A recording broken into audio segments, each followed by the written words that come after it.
写在哪里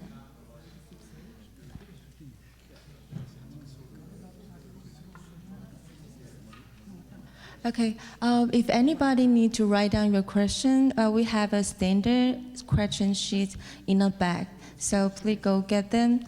Don't use your own papers, please. Thank you. Yes. Official.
Thing 1, 2, 3. Okay, so this is the evening of Saturday evening, September 1st. And before we get to the questions, I thought maybe we could just take a quick look through to see if there are any other important suttas on the sense bases that that are worth discussing. And then do a quick run through of the suttas on the dhatus, on the elements.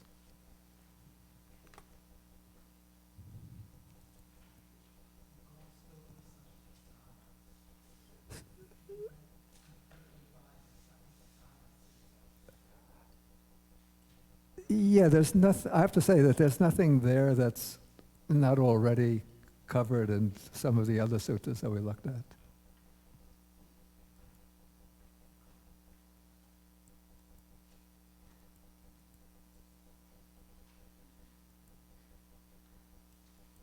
Okay, that we've had. This is an interesting one. So this deals with the 6 sense bases and the underlying tendencies, also known as the latent tendencies. In Pali, it's the anusayas.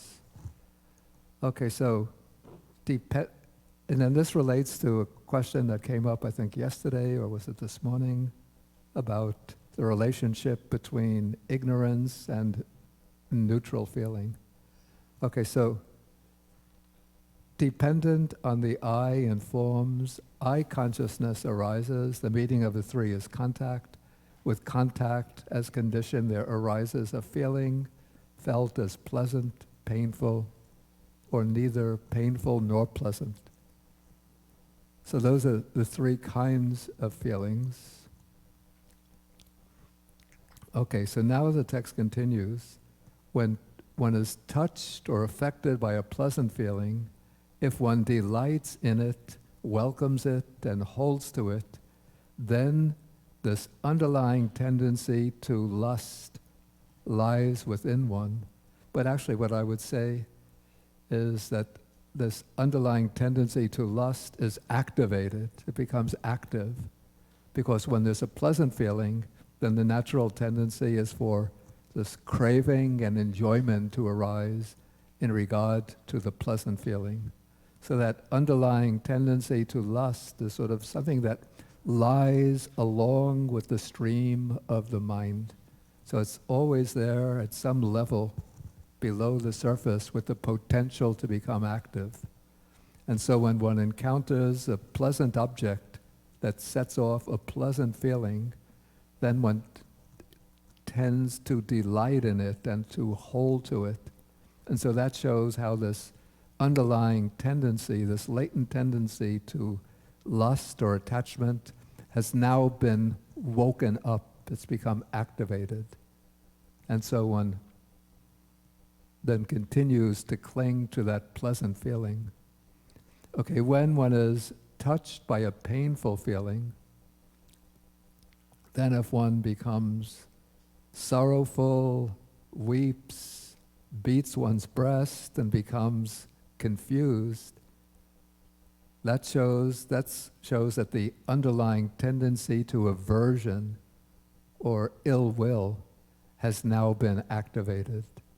So the relationship, the correlation is that in relation to painful feeling, there is this tendency to aversion. And so when one encounters a disagreeable object, a disagreeable situation, that will activate that latent tendency to aversion so that it arises in the mind and dominates the mind.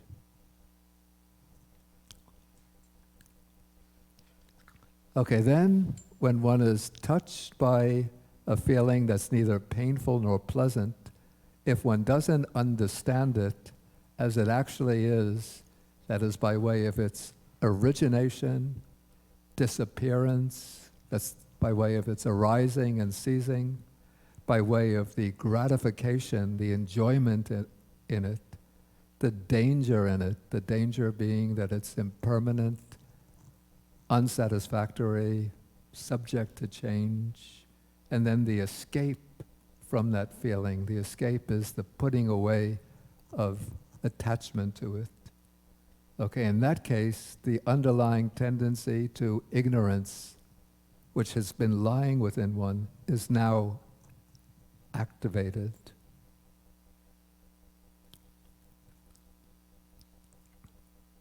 Okay, so that is how the three underlying tendencies become activated, stimulated, provoked by the corresponding type of feeling.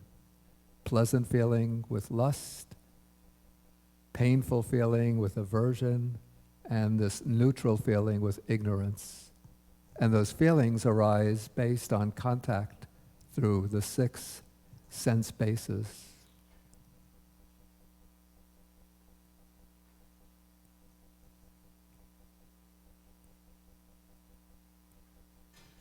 And then on the opposite side, the text says, when one is touched by a pleasant feeling, then if one doesn't delight in it, welcome it, and remain holding to it, then the underlying tendency to lust, I would say, is not activated, is not being activated. Perhaps it still lies within, but since one is resisting the tendency to delight in the pleasant feeling, one is not activating that tendency to lust or attachment. And so one is weakening it. And eventually, as one goes on with developing insight, one uproots it. Okay, when one is touched by the painful feeling, if one doesn't sorrow, grieve, and lament, and so on, then the underlying tendency to aversion is not being activated. And then when one is touched by the neutral feeling, if one understands its arising and passing away, the enjoyment, the danger, and the escape in regard to that feeling, then the underlying tendency to ignorance is not being activated. And then as one goes on with the practice of insight, developing insight, then one abandons the underlying tendency to lust for pleasant feeling. One abolishes the underlying tendency to aversion towards painful feeling. And one extirpates, one uproots the underlying tendency to ignorance in regard to the neutral feeling. And so then by cutting off these three underlying tendencies, then the Buddha says one makes an end to suffering.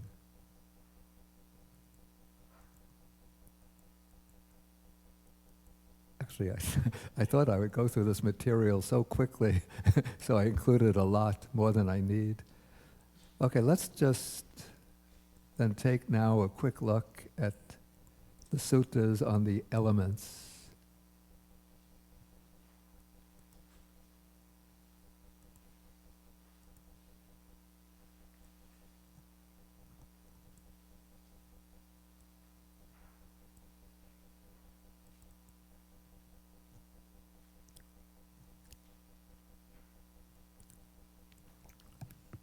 Here what I did was to collect various, you see, the Buddha uses the word dhatu in relation to various collections of items. Like we have the 6 elements, those are the 4 material elements, then the space element, which also belongs to rupa, but it's the absence of any kind of substantial matter. And then there's the consciousness element. And then the different feelings, pleasure, pain, joy, dejection, equanimity, ignorance, those are considered elements. But we're concerned here with the 18 elements. Okay, so the Buddha calls this the diversity of elements. Then he enumerates the 18 I element, form element, I consciousness element, and so on, down to the mind element, the manodhatu, the mental object element, or mental phenomena element, the dhammadhatu, and the mind consciousness element, manovinyana dhatu. So these are the 18 elements. And then the text says, in dependence on the diversity of elements, there arise the diversity of contacts. So here, the diversity of elements is the eye, only mentions 6, the eye, ear, nose, tongue, body, and mind element. Then based on those, there arise eye contact, ear contact, and so on. Then based, in the next sutta, based on the diversity of contacts, there arise the diversity of feelings. Okay, so in dependence on the eye element, there arises eye contact. In dependence on the eye contact, there arises feeling born of eye contact. And so for eye contact, ear contact, and so on to mind contact. Okay, the next one, sutta, goes a step further and states that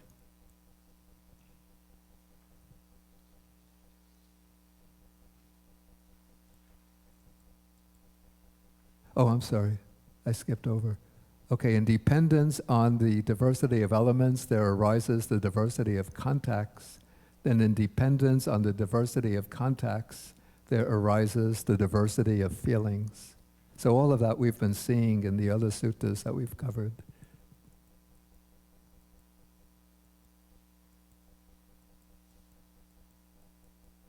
There are some other suttas in this collection, but maybe that's enough. Let us turn to the questions. Okay, so I see that there are some written questions that have been submitted.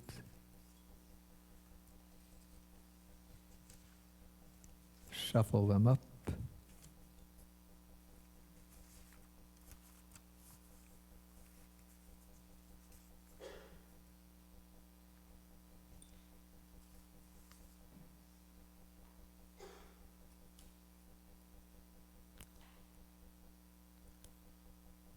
Okay, what is the mind? Wow, that's a difficult question. I don't know how to answer that. I could say what the mind does. Okay, according to Buddhism, the mind is that which experiences objects, that which is able to know objects, that which is aware of an object. Okay, so that is mind. It's a capacity for experiencing, for knowing, for being aware. Okay, where does it exist in our brain or in the heart? Okay, in the early Buddhist texts and the discourses, the suttas spoken by the Buddha, no location is given for the mind. In fact, the mind doesn't actually have a location anywhere because the mind is not a material substance. The mind is this capacity for being aware, for knowing. But the question might be rephrased on what is the mind based? What is the material basis for the mind? Okay, the discourses, the suttas, have a predominantly practical orientation. They're not really concerned to resolve these theoretical questions. So nothing is explicitly said in the suttas about a physical basis for the mind. Also, in the early books of the Abhidharma Pitaka, nothing is said about a physical basis for the mind. But in the last book of the Abhidhamma Pitaka, called the Patthana, mention is made of that material form on the basis of which the mind element and mind consciousness element arise. So the last book of the Abhidhamma Pitaka mentions some kind of rupa, some kind of material phenomenon that is the basis for the mano dhatu, the mind element, and the mano vijnana dhatu, mind consciousness element. But it doesn't identify what is that material basis. The commentaries and works like the Visuddhimagga say that the material basis for the mind is the heart. So they come up with the notion of what's called the hadaya vatu, the heart basis for consciousness. But they say that the heart base is not the physical heart itself, but it's a subtle kind of matter around, sort of in the vicinity of the physical heart. And that subtle matter serves as the base for the mind, for consciousness. Okay, so that is what is said in the text. What is the actual physical basis for the mind or consciousness? Is it the brain or the heart? I don't know. What we could say is that there's from scientific studies, there's a correlation between the condition of the brain, certain areas of the brain, and certain cognitive functions. So if part of the brain is damaged, then certain cognitive functions are impaired. Does that mean that the brain is the actual base of consciousness? Again, I don't know, but my inclination is to go with the idea that there's something in the heart that serves as the base or origin point of consciousness, and that the brain functions like the central processing unit. If we use the analogy of a computer, so the central processing unit of the computer is what does all of the processing of the information.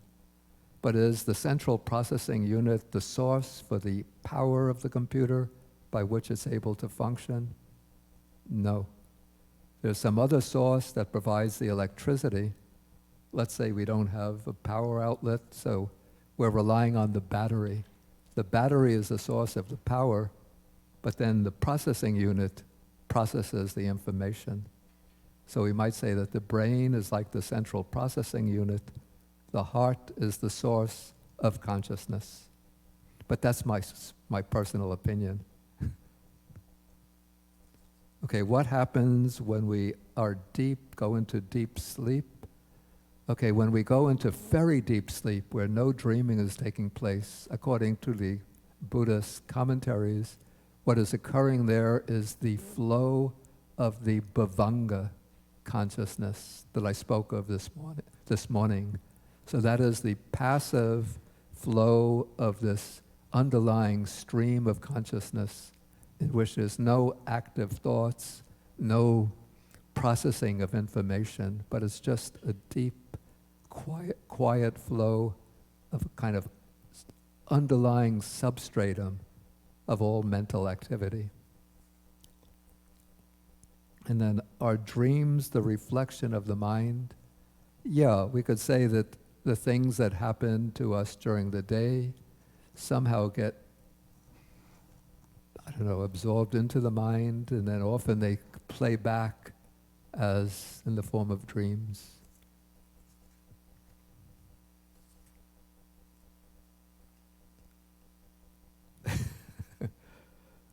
Okay. If the mind is not myself, is it fair to say that in class I feel sleepy, but I really want to focus, but the mind is not myself, so I cannot control it, so I'm going to sleep anyway during my class? Suki is gone? What? Wow.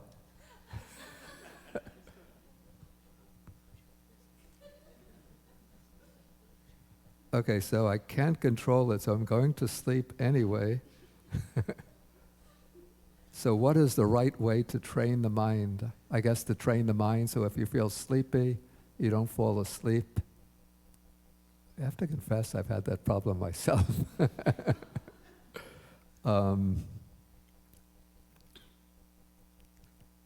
You just have to make an effort to stay awake. Maybe other people have some experience with this. Pinch oneself. If you have, without disrupting the class, if you could stand up and maybe go outside and walk back and forth, take a few breaths, deep breaths, then come back into the class. But a lot of wise things are being said in the class, so try not to fall asleep. Okay. In the jhana process, if pleasant sensations are understood as the resultant of wholesome karma, it seems like seeking sense pleasure could be confused with seeking the result of wholesome karma. How should we understand this?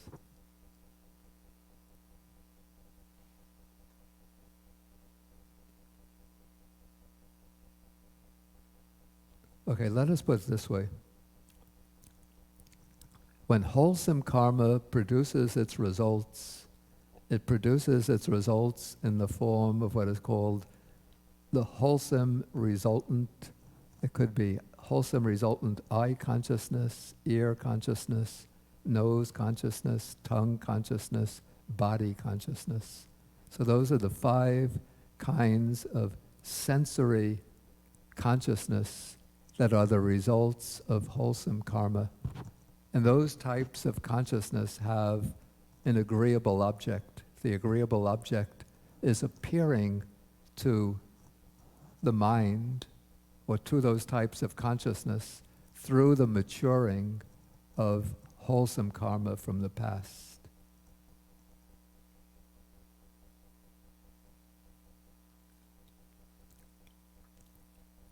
Okay, so now I think I see the point. So like seeking sense pleasures could be confused with seeking the results of wholesome karma. So what I would say is that if one is seeking sense pleasures and then one gets the pleasurable objects that one is seeking, that maybe could be understood as the result, the maturation of wholesome karma. But in seeking sense pleasures with a mind of craving and attachment, then one is generating unwholesome karma. And that unwholesome karma has the potential to ripen in the future and bring disagreeable experiences. And so the advice is, if one is aiming on the path to liberation, is not to go deliberately seeking sense pleasures, but if they come as a result of the maturation of one's wholesome karma, then one can accept them.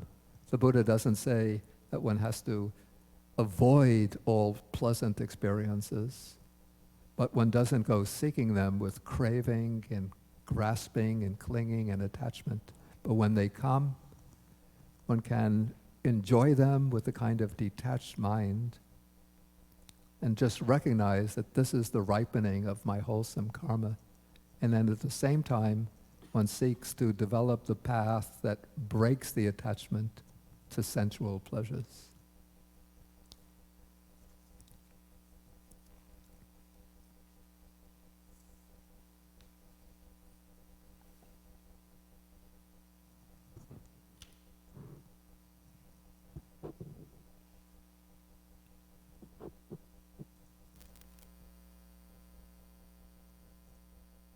Is it okay? Okay, in the context of Abhidhamma, what is the difference between the cognitive process of an arahat and that of an untrained worldly person? Well, that's a big question. Okay, let's just say very simply, to put it, the answer very simply, that in an untrained worldly person, all of the defilements can gain the opportunity to enter the mind. So in an untrained worldling, in their cognitive process, when they see something, in fact, the sutta that I just went through on the 6 sense bases almost exactly answers that question. Maybe not from the Abhidhamma standpoint of cognitive process.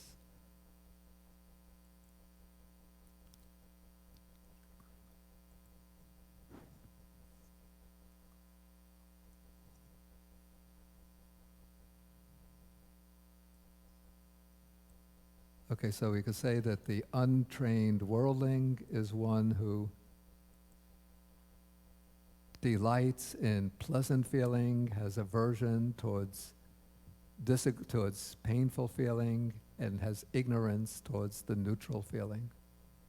Whereas an arahat has eliminated the tendency to lust for pleasant feeling, has eliminated the tendency to aversion towards painful feeling, has eliminated the ignorance in regard to neutral feeling.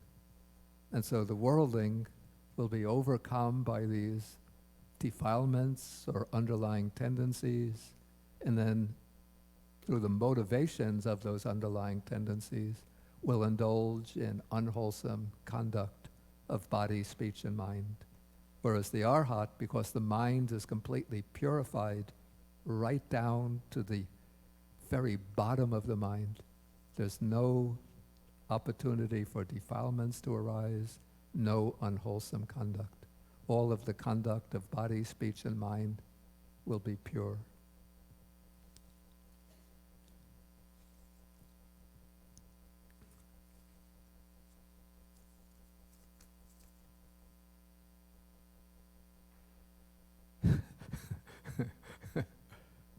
Okay, why is the Abhidhamma considered the philosophical psychology of Buddhism?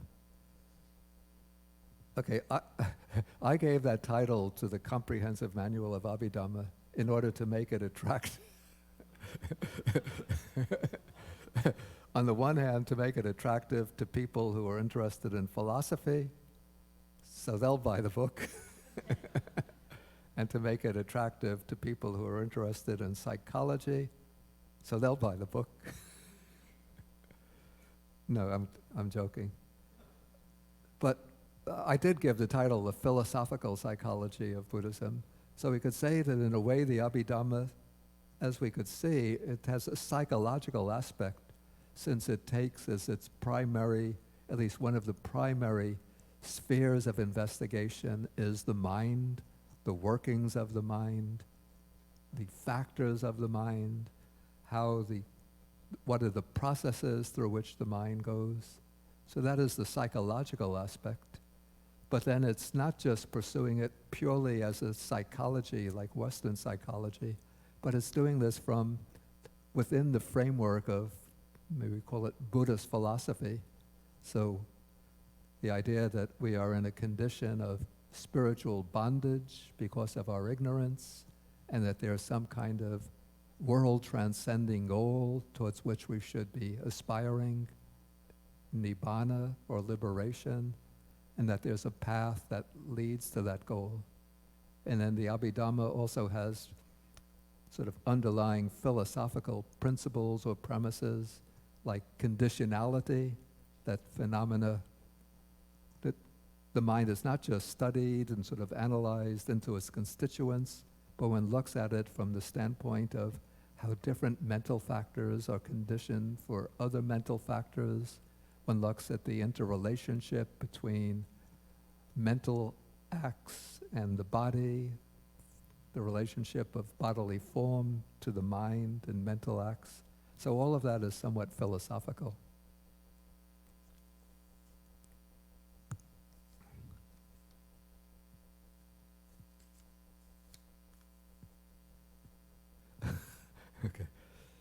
Okay, somebody asked, what is a smile-producing sense sphere jhana consciousness? I have to admit, this is one of those types of ideas in the Abhidhamma that I've never really completely understood.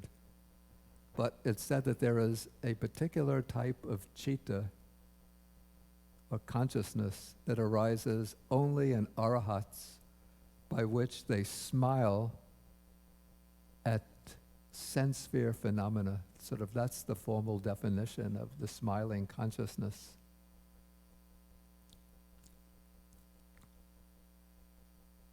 Yeah, there are various, according to the Abhidhamma, there are various types of cittas that cause a smile.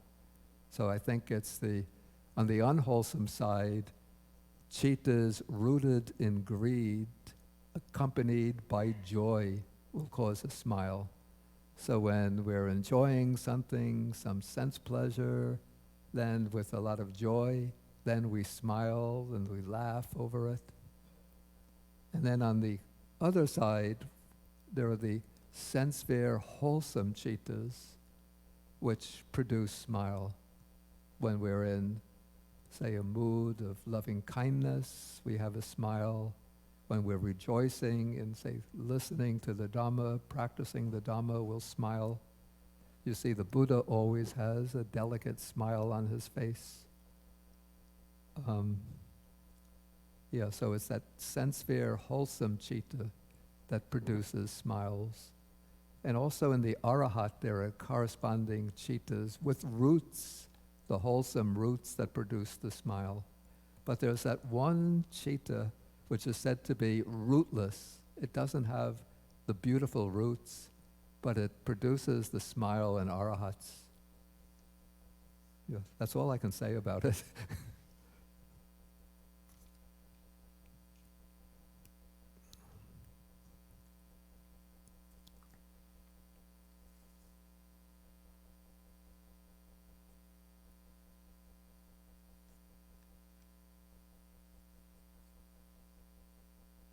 Okay, so this question is concerned with yesterday's topic. If the origination of the world is related to the 6 sense bases, then what is the origination of the 6 sense bases? Okay. To understand the origination of the 6 sense bases, this sort of, we have to bring in like the whole of, or the early part of the formula for dependent origination. So what the formula says is that because of the ignorance and the volitional activities, the karmic activities from the previous existence, then when death takes place, the stream of consciousness, the flow of consciousness is not eradicated, not terminated, but the stream of consciousness will move on to seek a new physical basis, a new physical basis from which it can develop, on the basis of which it can develop. And so the stream of consciousness at death moves on and it seeks an embryo to latch onto and start the life process of a new being. And within that stream of consciousness, because of the craving for sense experience of the past life, there is that craving and the karma tending to produce an organism that has these 6 sense bases. And so suppose it's going to be a human rebirth. So suppose it's a human being who's passed away, heading for a human rebirth. So that human being had enjoyed the objects of the 5 senses and the mind base, and they have still that craving to go on experiencing, but they performed wholesome karma that's directing them towards a human rebirth, rather than, say, if they created unwholesome karma, the rebirth might have been in a lower realm, like in the animal realm. But they're heading for a human rebirth, and so within the stream of consciousness, moving on to the new existence, is that potential for the development of the 6 sense bases. And so it's by reason of that craving that the consciousness will link to an organism with the capacity to develop the 5 physical sense bases, and of course there'll be the mind base. And so that is how, and then as the fetus develops, then gradually the 6 or the 5 sense bases will start to develop. The mind is there all along from the moment that reconception takes place.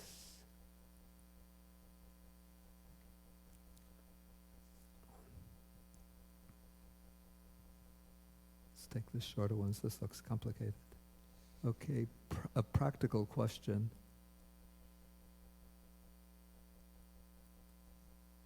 Okay. In the tetrads of Anapanasati, of the Anapanasati Sutta, steps 7, 8, and 9, it mentions experiencing the Chitta Sankara, the mental formations, and tranquilizing the Chitta Sankara, the mental formations. Then one experiences the mind. Could you elaborate on the meaning of these steps? I have to say, like, we have to have the question sort of related to the topic of the retreat. Maybe later. Okay, as we discussed today, according to the Abhidharma system, consciousness or mind itself is conditioned and subject to suffering, is impermanent and not self.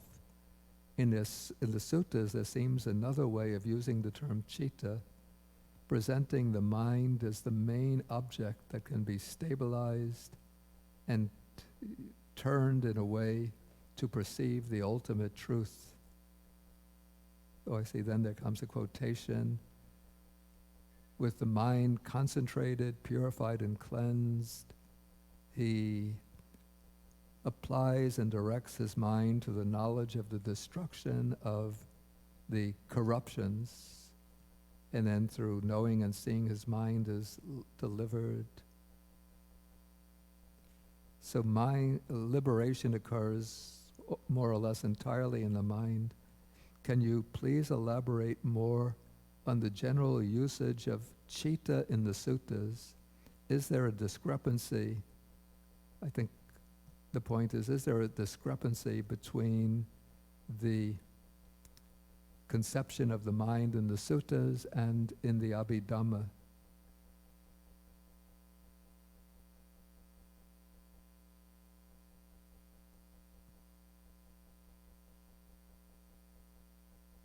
And he's saying that some scholar published a paper arguing that there are two different kinds of understandings of mind in the suttas, which leads to a conclusion that is both controversial and disturbing. I'm not familiar with that paper, but let us say that, okay, I think I see the point. Okay. In the suttas, one doesn't find explicitly mentioned the idea of the citta, the mind, as being a sequence of momentary acts of mind. Because the Buddha in the suttas is not so much speaking from a philosophical perspective. He's not trying to present like an abstract philosophy on the nature of mind, but he always has the practical purpose in mind. And taking that pragmatic point of view, when the Buddha speaks about how to train oneself, he has to speak as if one is training the mind as being some kind of lasting entity, some kind of stable entity. But this doesn't mean that from the philosophical perspective, the mind is an enduring entity, like a self or a soul under a different name. But the Buddha in the suttas, especially in the Anguttara Nikaya, where he's speaking from a more pragmatic point of view, he speaks as if the citta is that which has to be trained, which has to be tamed, which has to be controlled. It's the citta, one's own citta, is that which one has to know. So one has to know, what are the tendencies within my citta? When is the citta wholesome? When is it unwholesome? And so when one is taking the practical point of view, then one just speaks of the citta as though it's a stable entity. But this doesn't mean that at the philosophical level, one is positing the citta is an enduring, stable entity. But even in the suttas, there is a statement. Let me see if I could find that sutta quickly.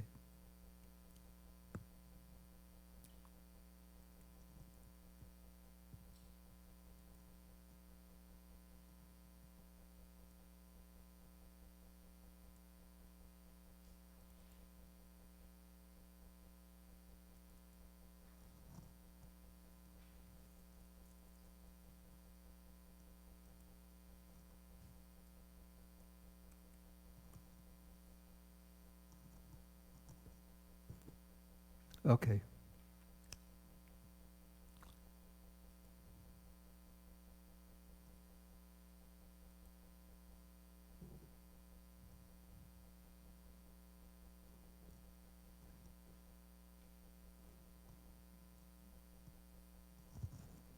Okay, here the Buddha says that the uninstructed worldling might experience sort of disenchantment with the body composed of the four great elements. He might become dispassionate towards it and so on. For what reason? Because growth and decline is seen in this body. It is seen to be taken up and laid aside. Therefore, the worldling might experience revulsion towards this body composed of the four great elements. He might become dispassionate towards it and liberated from it. But as to that which is called mind or consciousness, the worldling is unable to become disenchanted with that. And what is the reason? Because for a long time he's held to this and grasped it, thinking, this is mine, this I am, this is myself. Then the Buddha says, it would be better for the worldling to take the body as the self rather than the mind. For what reason? Because the body is seen lasting for a year, 2 years, even for 100 years or more. But that which is called the citta, or what is the word used here? I think it's mano, yeah. That which is called the citta, and that which is called mano, and which is called vijnana. So I used mind, mentality, consciousness. This arises as one thing and ceases as another by day and by night. And then he compares it that just as a monkey roaming through a forest grabs one branch, lets it go, grabs another, lets it go, so that which is called mind arises as one thing and ceases as another by day and by night. So here, maybe this is the only place I could think of in the suttas where it clearly seems to indicate that the mind is constantly arising and passing away. And so on this basis, we could say that, and the word used is citta, so we could say that this might have formed the basis for the Abhidhammic conception of the citta as being a series of momentary acts of citta. Okay, question?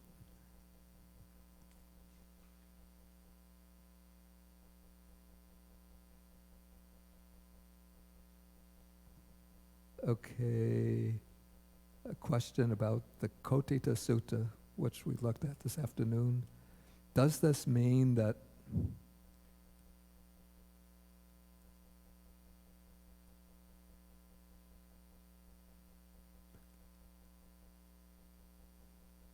I think that there are, I see, okay.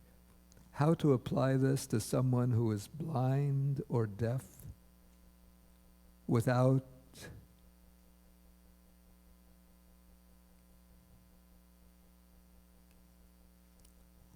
would the person who wrote this question maybe care to read it out?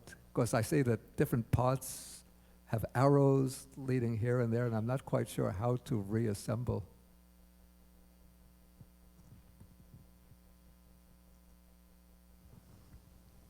Hi. Yeah. Yes, it's mind consciousness, how that has to refer to deaf or being blind.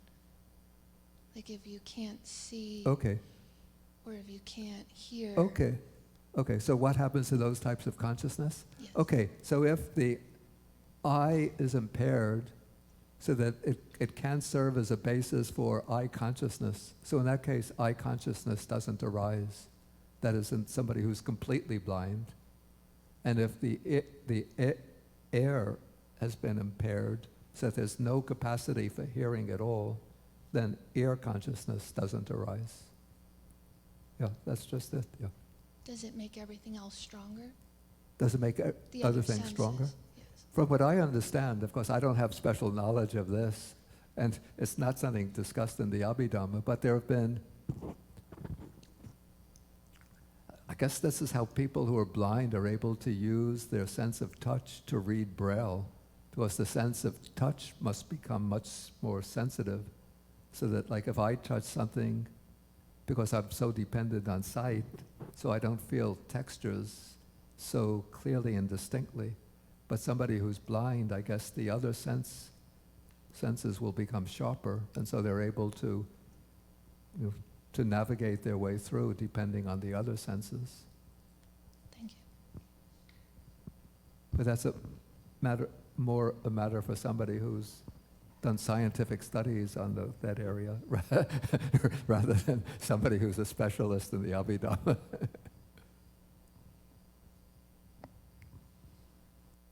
Okay, does anybody have any did I get all of the questions that were put?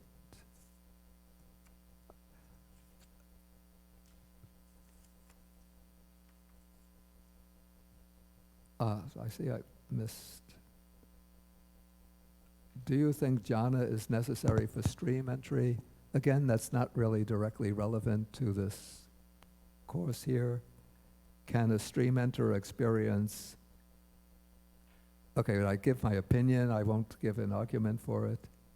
No, I don't think jhana is necessary for stream entry. I think there's, in fact, I wrote a track on this topic. You could search my name, and I think I called it,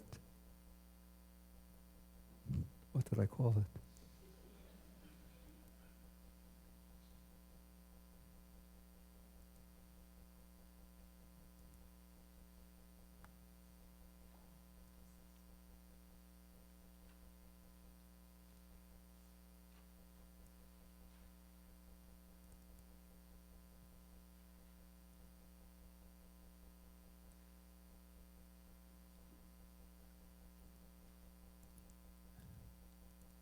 Ah. Oh, it doesn't have a title page. The jhanas and the lay disciple according to the Pali Suttas. I think if you search on Google, you could find it. And there I give arguments on the basis of the suttas why I think jhana is not necessary for stream entry. Can a stream enterer experience the fruition more than once? Again, according to the system of the Visuddhimagga and the commentaries, yes. The path occurs only for one mind moment, but after reaching the path and fruit, one can re-enter the fruition, meditative attainment. If a stream enterer has up to 7 lives until they become an arhat, this implies that she or he may experience many lives after the first time. Does anything change? That is, would they know this wasn't the first time that happened? Yeah. That I don't know. So I would just have to guess, and I don't have an informed guess about that. Okay, any further questions? Okay, I see in the back. Yeah, please. Then take the microphone. Thank you, Bhante. I'm thinking about guarding the doors of the sense faculties, Yeah. and I'm wondering if you can speak further about how the middle way relates to that, and then also what is known as the crazy wisdom way. Crazy wisdom way.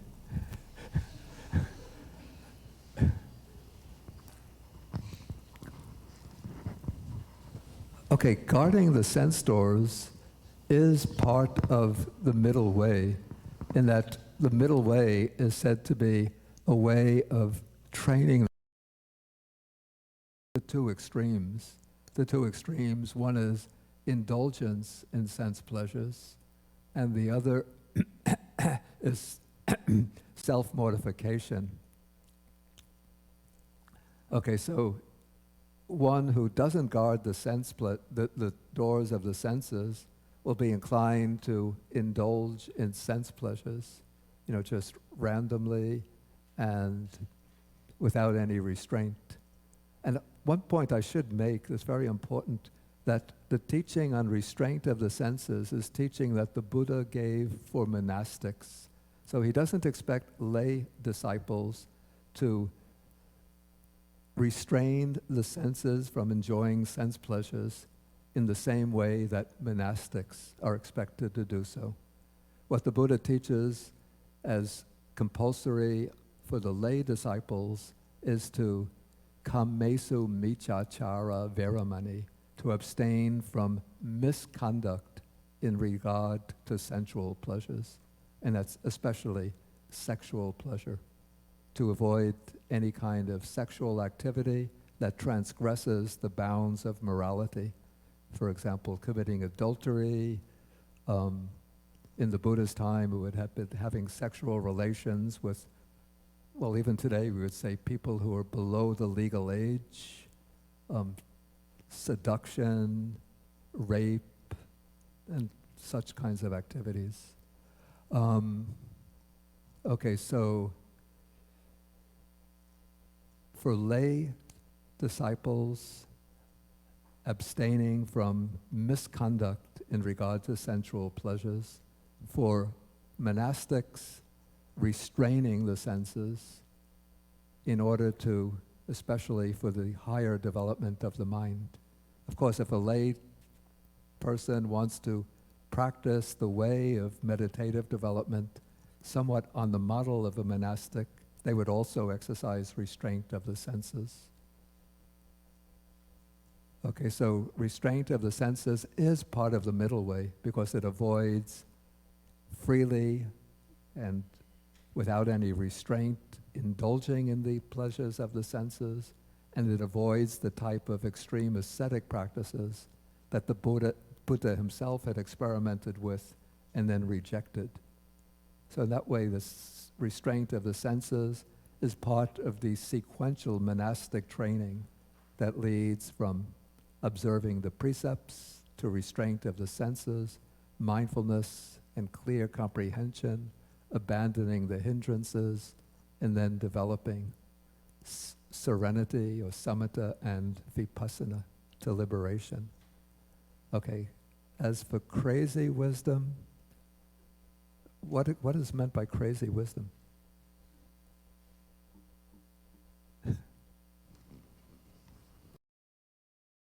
I'm actually not sure, but I know it's associated with Chögyam Trungpa Rinpoche. I see. Yeah, I don't like to make judgments about other people, but on a personal level, that crazy wisdom means that somebody with a very superior degree of, who's believed to have a very superior degree of wisdom, can violate sort of the basic conventional standards of morality as a way of waking up other people.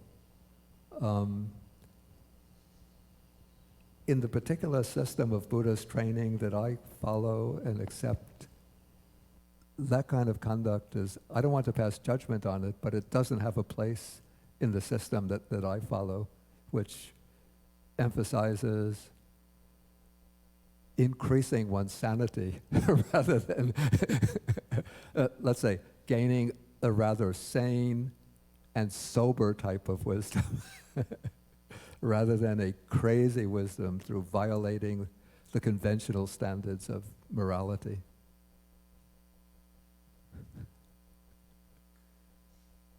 Perhaps there are people who have reached the level that they could violate those standards and still maintain their wisdom, but I prefer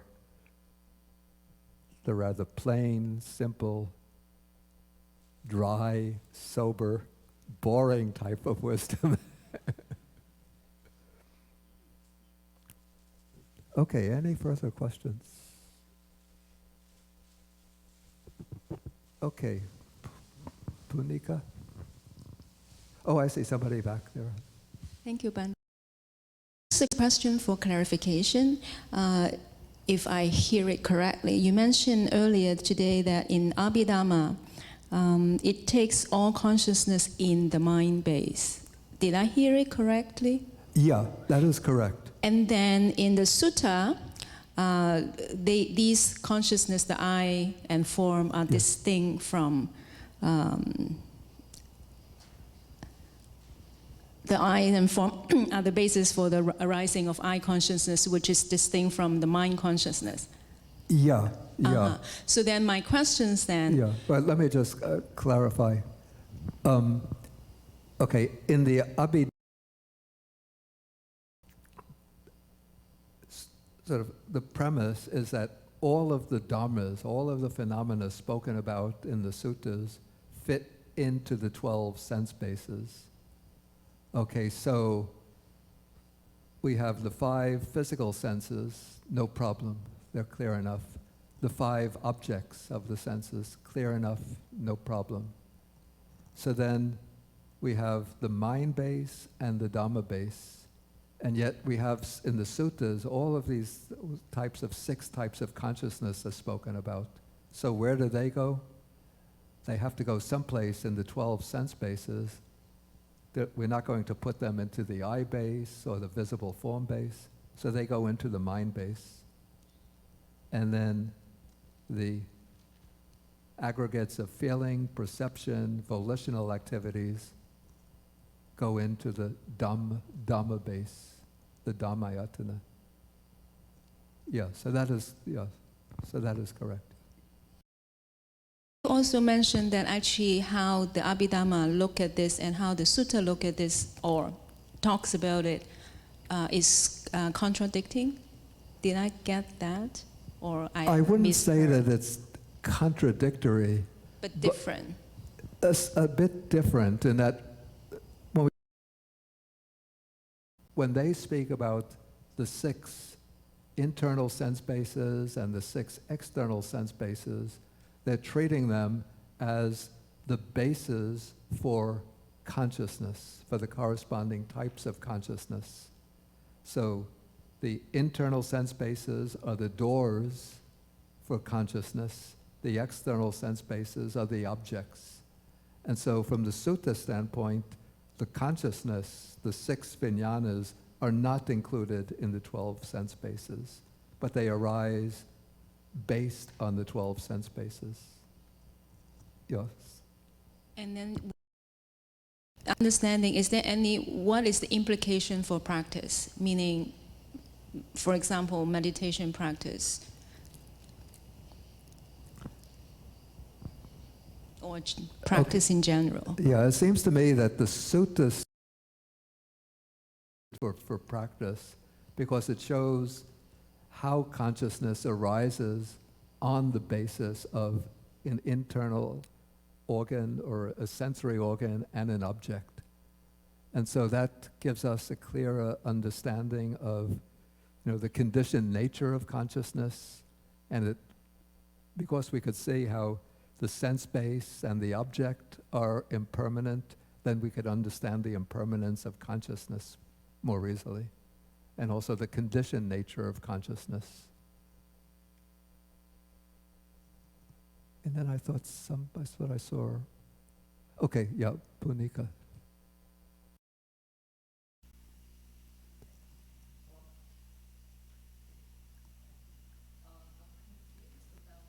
It's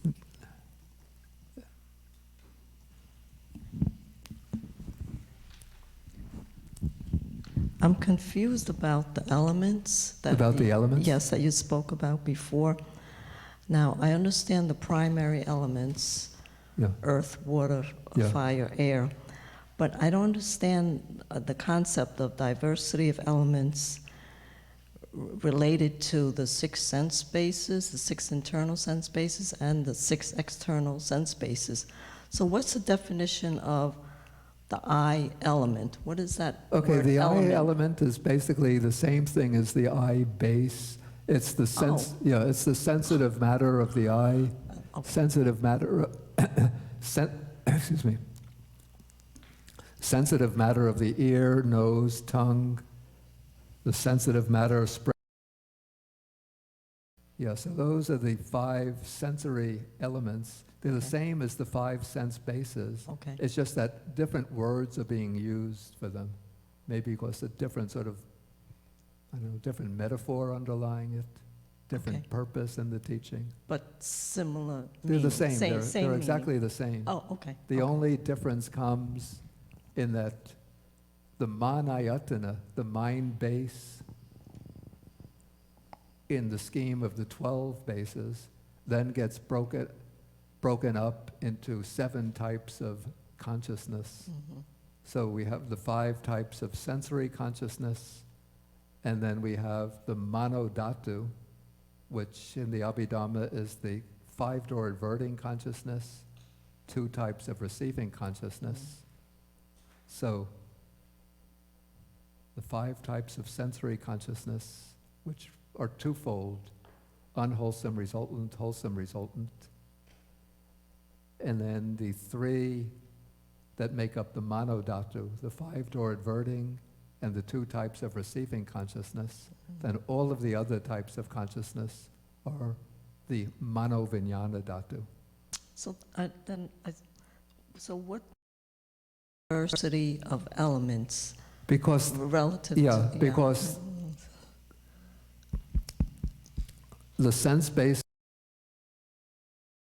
So we have a difference of eye. The eye is different from the ear, and the ear is different from the nose, different from the tongue, different from the body. Okay. So that is the diversity of elements. And then based on that diversity of elements, there's diversity in contact. So there's eye contact, ear contact, nose. I get it. Okay. Thank you. Okay, so I think maybe it brings us to the end of today's program. So for 10 minutes, if anybody has to use the restroom, or if you just want to get out and stretch, take breath of fresh air, and then we'll come back at 10 after 8 for the closing meditation.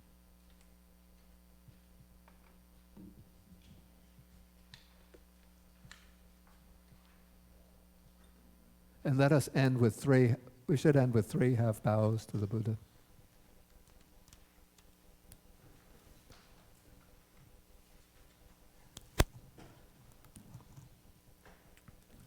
Okay, does somebody have